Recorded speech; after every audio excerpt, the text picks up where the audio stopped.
Now we're going to follow a similar process, though slightly different, for our resources and assessment pages. Instead of actually inserting a document, we're going to insert an entire folder. And there's a tremendous benefit to doing that, because as we add documents to those folders in Google Drive, our map adds those documents as well. Again, it's a live connection to Google Drive. So I'm going to click on my resources page for my first unit, my biography unit. And again, there's helper text there that says to insert a Google Drive folder containing the materials used in the units. That's basically our resources folder. So I'm going to edit that page. I'm going to get rid of my helper text just as I have for my other steps. And I'm going to choose Insert Drive, and this time I want to select Folder.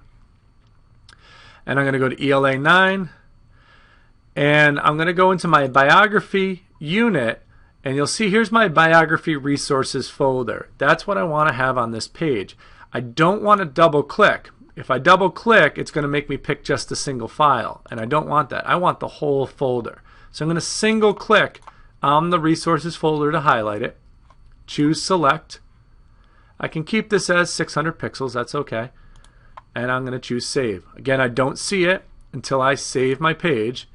And when I save my page, I get a list of files that are in that folder in Google Drive. By default, we give you that web resource file. If you remember from an earlier step, this is a list of web links that I have for this unit. And again, that's a live document, not a copy. It's a live document. So as we add more sites, this file gets up to date. But the real benefit is when I add additional files into this folder, they will also show up on my map. So I'm going to keep this page open. I've got my Unit 1 Biography Resources folder. And I'm going to go back to Google Drive. So now I'm in ELA 9 Biography Resources. So this is the document that I see here. It's the exact same document. I make changes here, and it updates it here. But if I add additional files to this folder, those will also be reflected on my map. So if I go back to my drive, and let's say I found another document that I wanted to put into that resources folder. So these are other materials that I use to teach my biography unit. Here's a presentation.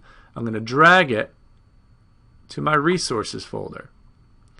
I'm going to take a drawing and drag it to my resources folder. I can do any type of file, smart notebook files, PDFs, drawings, movies, sound files. It doesn't matter.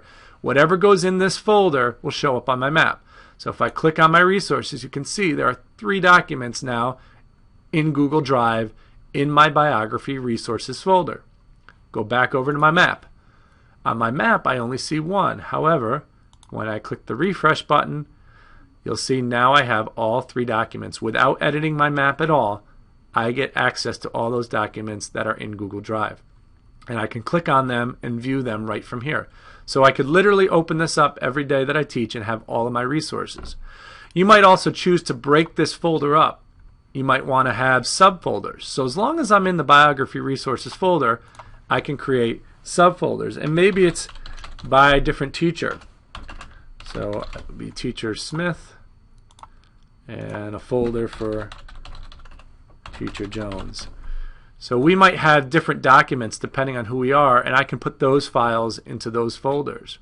I might also have week 1 resources and week 2 resources. So you can choose to create subfolders any which way you want, and once you have those folders created, it's just a matter of dragging stuff into it. So let's say that my presentation was actually a week 2 resource, and my drawing was just something that Mr. Jones used. So now when I go back to my map and refresh my page, you'll see I have subfolders there. When I click on it, I can now view the documents just for week 2 and the documents that are just for Mr. Jones. So you have total control over what happens in Google Drive, but no matter how you organize it, it will automatically get reflected in the folder you inserted into your curriculum map.